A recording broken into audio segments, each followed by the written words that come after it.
जन्नत में ज़ाती मकान हासिल करने के 8 तरीके। मस्जिद की तामीर में हिस्सा मिलाना।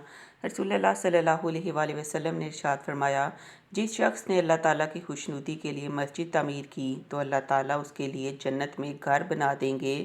मरीज़ की इयादत करना।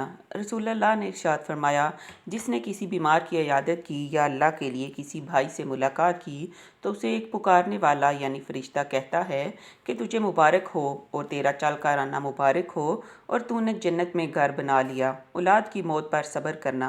रसूलुल्लाह ने इरशाद फरमाया, जब किसी शख्स का बेटा फौत हो जाता है और वो इस मुसीबत में अल्लाह की तारीफ़ और इन्ना लिल्लाहि व इन्ना इलैहि राजिऊन पढ़ता है तो अल्लाह ताला फरमाते हैं, मेरे बंदे के लिए जन्नत में एक अज़ीमुश्शान घर बनाओ और उसका नाम बैतुल हम्द रखो।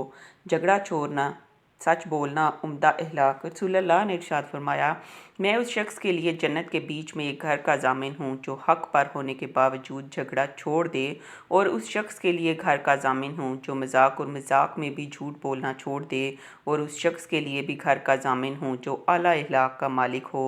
12 रकात नवाफिल का अहतमाम करना। रसूलुल्लाह ने इरशाद फरमाया, जो मुसलमान बंदा भी हर दिन अल्लाह की रज़ा के लिए फ़र्ज़ नमाज के अलावा 12 रकात नफल नमाज पढ़ेगा तो अल्लाह ताला उसके लिए जन्नत में एक घर बनाएंगे। नमाज की सफ़ में मौजूद हला पुर करना। रसूलुल्लाह ने इरशाद फरमाया, जो शख्स सफ़ में खाली जगह को पुर कर दे तो अल्लाह ताला उसके सबब उसके लिए जन्नत में घर बना देंगे।